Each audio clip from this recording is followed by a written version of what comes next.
نحمدہ ونصلی علی رسولہ الکریم اعوذ باللہ من الشیطان الرجیم بسم اللہ الرحمن الرحیم۔ میرے پیارے بھائی بزرگوں، دوستوں اور پیاری بہنوں، السلام علیکم ورحمۃ اللہ وبرکاتہ۔ امید ہے کہ آپ سب لوگ خیریت سے ہوں گے، آپ سب لوگوں کی خیریت اللہ کریم سے نیک مطلوب ہوں۔ اس دعا کے ساتھ کہ آپ جہاں کہیں بھی ہو اپنی اولاد کے ہمراہ اللہ تعالیٰ آپ لوگوں کو دونوں جہان کی خوشیاں اور سکھ نصیب فرمائے، اور جن میری بہنوں بھائیوں کی اولاد نہیں ہے اللہ تعالیٰ ان کو اپنے خزانوں سے نیک و صالح اولاد عطا فرمائے، آمین ثم آمین۔ تو میرے بھائی بزرگ دوستوں، آپ لوگوں کا ہوسٹ بھائی فیاض ایک بار پھر اسٹار گڈ ٹی وی کی جانب سے مختصر سی ویڈیو کے ساتھ حاضر ہوا ہے۔ آج کی اس ویڈیو میں اللہ پاک کے فضل و کرم سے ہم حدیث کی روشنی میں ایک دعا سیکھیں گے، اور وہ دعا جو ہے وہ مجلس سے تعلق رکھتی ہے کہ ہم کسی بھی مجلس میں بیٹھے ہوں تو اس مجلس کے اختتام پر اگر یہ دعا پڑھی جائے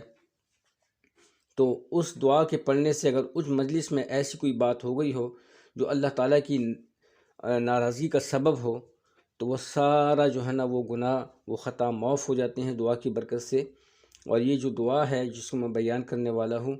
یہ دعا جو ہے یہ اس مجلس کا کفارہ بھی ہوتا ہے۔ تو یہ ذہن میں رکھیے گا کہ جہاں کہیں بھی آپ لوگ مجلس میں بیٹھتے ہیں تو کسی بھی چھوٹی موٹی مجلس سے آپ لوگ اٹھتے ہیں تو مجلس کے آخر میں یہ دعا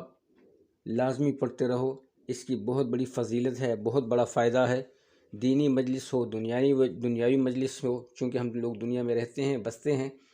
ہر گھڑی ہر لمحے ہماری مجلسیں قائم ہوتی ہیں، تو مجلس کے اینڈ میں، مجلس کے اختتام میں یہ دعا ضرور پڑھتے رہیے گا۔ تو اس بارے میں حضرت برا رضی اللہ تعالیٰ عنہ جو کہ ایک صحابی ہیں فرماتے ہیں کہ ایک بدو نے آ کر محمد مصطفیٰ صلی اللہ علیہ وسلم سے عرض کیا، یا رسول اللہ صلی اللہ علیہ وسلم، مجھے ایسا عمل بتا دیجئے جو جنت میں لے جانے والا ہو۔ حضور اقدس صلی اللہ علیہ وسلم نے فرمایا، بھوکے کو کھانا کھلاؤ، پیاسے کو پانی پلاؤ، اچھی باتوں کا لوگوں کو حکم کرو اور بری باتوں سے روکو، اور یہ نہ ہو سکے تو اپنی زبان کو بھلی بات کے علاوہ بولنے سے روکے رکھو۔ محمد مصطفیٰ صلی اللہ علیہ وسلم کا دوسری جگہ ارشاد مبارک ہے کہ اپنی زبان کو خیر کے علاوہ سے محفوظ رکھو کہ اس کے ذریعہ سے تم شیطان پر غالب رہو گے۔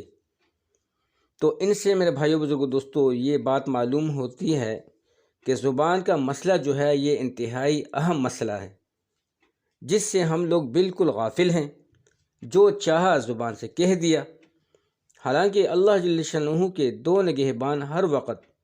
جو دو نگہبان فرشتے جو ہیں وہ ہر وقت دن اور رات دائیں اور بائیں مونڈوں پر موجود ہوتے ہیں ہمارے، جو ہر بھلائی اور برائی کو لکھتے ہیں۔ اس سب کے بعد اللہ جل شانہ اور اس کے پاک رسول صلی اللہ علیہ وسلم کا کیا کیا احسان ذکر کیا جائے جو کہ اللہ تعالیٰ نے ہم پہ کیا ہے۔ میرے بھائی بزرگ دوستو، اتنا پیارا رب، اتنا زبردست ہمدرد رب جو کہ سب کو پالنے والا ہے، اور اسپیشلی مسلمان اور مومن سے تو اس کو بہت زیادہ محبت ہے، بہت زیادہ محبت سے دیکھتا ہے۔ حالانکہ جو بھی بندہ جو ہے جو کافر ہے، کافر کا مطلب یہی ہے کہ جو اللہ کے نافرمان ہے،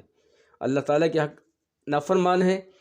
اور اللہ سبحانہ تعالیٰ کی ذات و صفات پہ یقین نہیں رکھتے، اس کی وحدانیت پہ یقین نہیں رکھتے، اللہ کی ذات پہ یقین نہیں رکھتے، اللہ کی ذات کو نہیں مانتے، اس کے ملائکوں پہ ایمان نہیں لاتے، اس کے پیغمبروں پہ ایمان نہیں لاتے، تورات زبور انجیل اور دوسرے جو آسمانی کتابیں اس پہ ایمان نہیں لاتے ہیں جی، اور آخر کے دن پر یقین نہیں رکھتے، موت کے بعد دوبارہ زندہ ہونے پہ یقین نہیں رکھتے، قیامت کے دن پہ یقین نہیں رکھتے، تو یہ لوگ کون ہوئے؟ یہ لوگ کافر ہوئے، منکر ہوئے۔ تو منکر لوگوں کو بھی، یہ جو منکر ہیں ان کو بھی اللہ پاک محبت سے دیکھتے ہیں، یہ بھی اللہ کے بندے ہیں، لیکن اللہ سبحانہ وتعالیٰ ان کو بہت زیادہ پسند کرتا ہے جو اللہ کے فرما بردار ہیں، اور اسی لیے اللہ تعالیٰ نے انبیاء علیہ السلام کے سلسلوں کو جاری فرمایا کہ جاؤ اور میرے بندوں کو میری طرف بلاؤ، تاکہ تو پھر اللہ تعالیٰ قرآن میں یہ شاید فرماتا ہے کہ اس سے بھلی بات کس کی ہو سکتی ہے جو اللہ کی طرف لوگوں کو بلاتا ہے۔ تو میرے بھائی بزرگو دوستو،